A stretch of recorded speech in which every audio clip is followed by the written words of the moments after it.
người Nhật đã định hình trà đạo thành đạo lý dân tộc, một nghệ thuật sống được truyền tải qua việc thưởng lãm một tách trà. Người Nhật đã làm được, người Việt mình cũng làm được và làm tốt hơn. Với tình yêu và đam mê cà phê, tập đoàn Trung Nguyên Legend nhận lãnh trọng trách nhà lãnh đạo cà phê thế giới, nâng tầm vị thế của Việt Nam, nơi có hạt cà phê Robusta thơm ngon nhất thế giới. Để chuẩn bị cho sứ mạng lớn lao này, tập đoàn Trung Nguyên Legend đã tâm huyết nghiên cứu về cà phê và ảnh hưởng của cà phê trong mọi lĩnh vực của đời sống nhân loại. Nâng cao giá trị cà phê không chỉ là thức uống thông thường, mà còn ở tầm mức cà phê văn hóa, cà phê nghệ thuật, cà phê tinh thần đến cà phê triết đạo. Trong chuỗi phim ngắn Cà phê triết đạo, người xem sẽ nhìn nhận đầy đủ và chính xác tinh thần cà phê trong tiến trình phát triển của lịch sử nhân loại, từ việc tổng kết lại quá khứ, quán xét hiện tại và kiến tạo tương lai.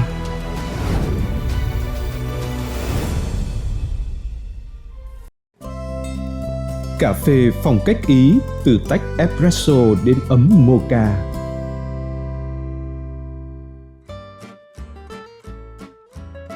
Cà phê du nhập vào châu Âu từ thế kỷ thứ 17, trở thành thức uống quan trọng, tham gia kiến tạo nên cuộc đại cách mạng công nghiệp, một bước ngoặt lớn của lịch sử thế giới. Đồng thời, cà phê xúc tác thúc đẩy phong trào khai sáng, đưa châu Âu tiến lên xây dựng lối sống văn minh mới, gắn liền với tinh thần sáng tạo hiện đại. Ý là dân tộc sử dụng cà phê đầu tiên ở châu Âu và đưa ra những cải cách tiên phong cho thức uống này, đặc biệt là trong việc phát minh, cải tiến công cụ pha chế cà phê. Từ khi cà phê có mặt tại Viên vào năm 1600 cho đến cuối thế kỷ thứ 19, người Ý thưởng thức cà phê đun theo kiểu Ottoman hoặc cà phê lọc bằng filter như người Đức, người Anh và người Pháp. Thế nhưng, người Ý vốn mang tầm thức của một dân tộc, quốc gia từng là trung tâm những nền văn minh tiêu biểu của nhân loại. Do đó, họ đã nỗ lực sáng tạo dụng cụ pha chế cùng phương pháp thưởng lãm mới của riêng họ. Cuộc cách mạng công nghiệp đầu tiên trên thế giới khởi đầu bằng ứng dụng năng lượng hơi nước vào cơ giới hóa sản xuất. Các nhà khoa học Ý đã nghiên cứu và phát minh loại máy sử dụng áp suất hơi nước, chiết xuất tinh chất và hương thơm thuần túy, nguyên bản của hạt cà phê trong thời gian nhanh nhất. Từ đặc tính này, thuật ngữ espresso ra đời và được đưa vào từ điển Ý với nghĩa cà phê có thể phục vụ ngay lập tức và chỉ dành cho bạn. Thời kỳ đầu, cà phê ở châu Âu chủ yếu phục vụ cho giới thượng lưu, trung lưu và nam giới. Cho đến năm 1933, khi kỹ sư Luigi Di Ponti phát minh ra ấm Mocha Express, văn hóa thưởng thức cà phê tiếp tục tạo ra cuộc cách mạng mới, giúp cho nhiều người có thể thưởng thức espresso ngay tại nhà và phụ nữ dễ dàng tiếp cận với cà phê. Ấm Mocha với thiết kế nhỏ gọn và ứng dụng nguyên tắc dùng áp suất hơi nước thẩm thấu qua cà phê để có được một ly espresso đậm đà sóng sánh bọt.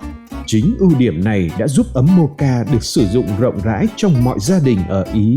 Đồng thời, ấm Mocha đã đưa phong cách thưởng lãm espresso kiểu Ý lan rộng trên toàn lục địa châu Âu, Mỹ Latin và toàn địa cầu.